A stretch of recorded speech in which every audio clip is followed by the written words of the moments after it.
Hi, my name is Mark Lubbock. I'm a former pastor with the United Methodist Church, having served about 15 years in Louisiana.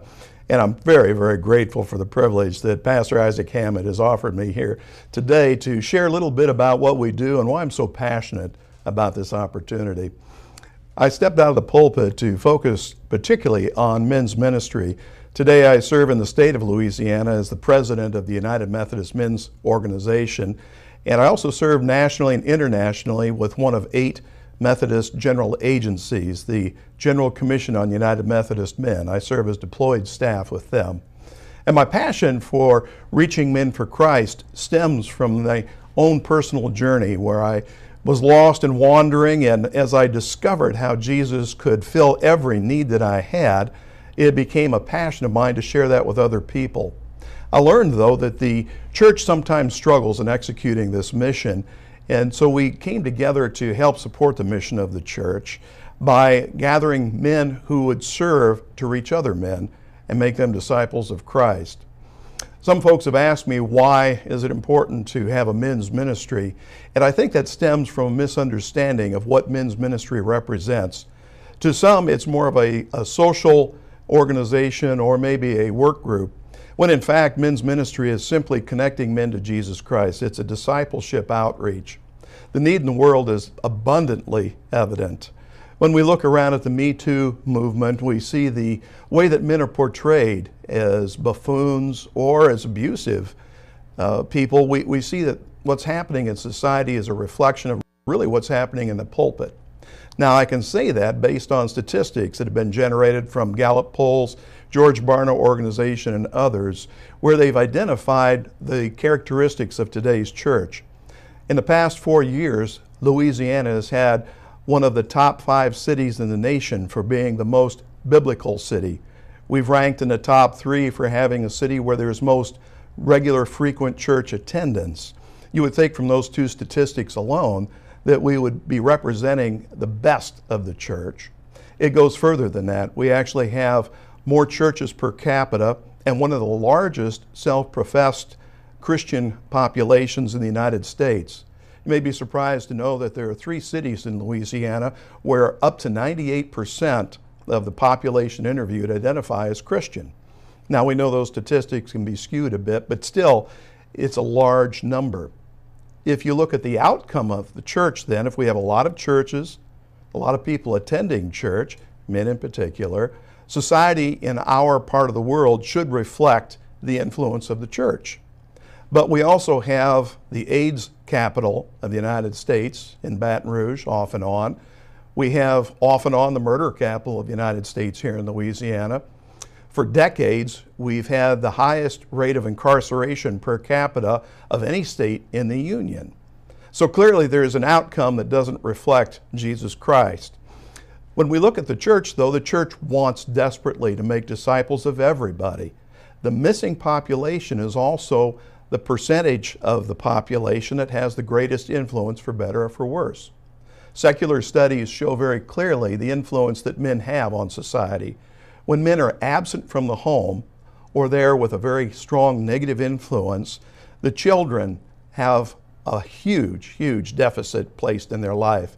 They're less likely to graduate, more likely to be incarcerated, more likely to have a child as a teen, less likely to become married, less likely to stay married, less likely to go on to secondary education, less likely to earn an average income, more likely to be in poverty.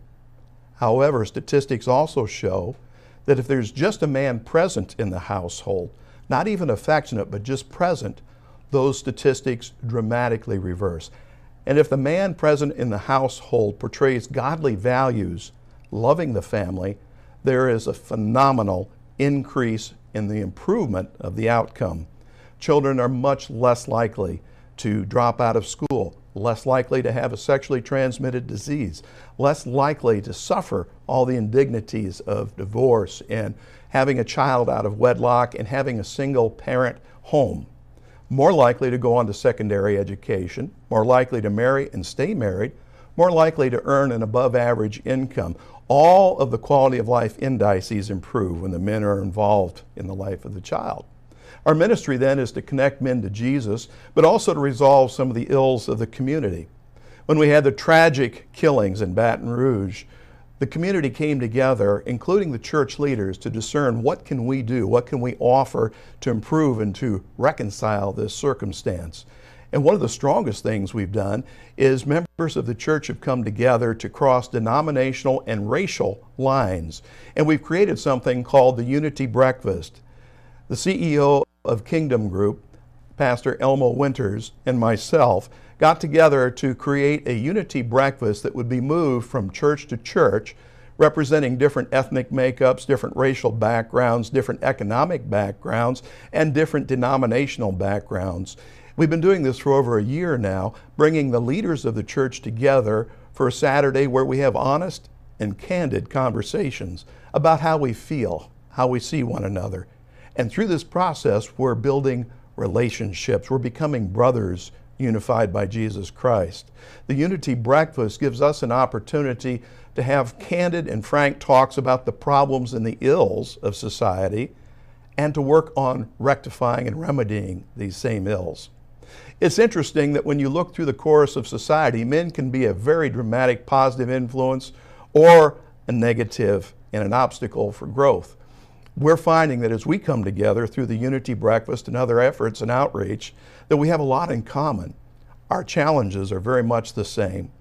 And when we gather together, yoke up together to address these problems, we find that we're able to overcome them. As we build these relationships, we're finding that men look forward to these breakfasts, and they look forward to opening their homes up one to the other. We're building the unity that Jesus talked about in John chapter 17 as he prayed his final prayer. We're also overcoming some of the challenges in connecting disconnected men to Jesus Christ. The statistics show overwhelmingly that there are more ladies in church than there are men, and it doesn't represent the population. And we find that those who are incarcerated tend to be men more than women. To rectify the problems and the ills, not only in society, but the spiritual challenge, we're gathering together to invite men in new ways to have a relationship with Jesus Christ. And we're offering answers to the problems that men face, understanding that there's nothing new under the sun, and that we all have the same set of problems. When we yoke up together and put Jesus in the center, we're making a difference. We're seeing lives transformed. We're seeing broken families unified. We're seeing families that should have been, but never were, begin to form. Where there was a single parent household, we're now seeing men stepping up and accepting their responsibility as men, learning how to love the ladies in their life, the mother of their children, and learning how to interact with their children in transformational ways. We're finding the obstacles can be overcome through Jesus. They're very real, they're very serious, but it's the answer through the church that makes a difference. And I'm privileged to work with Pastor Isaac Hammond as we address the problems of his community. And his leadership is making a difference. And so I stand with pride side by side and shoulder to shoulder with him as we seek to find creative ways through the church to meet men and connect them to Jesus Christ. We're making a difference, and you can too. Join us. Thank you.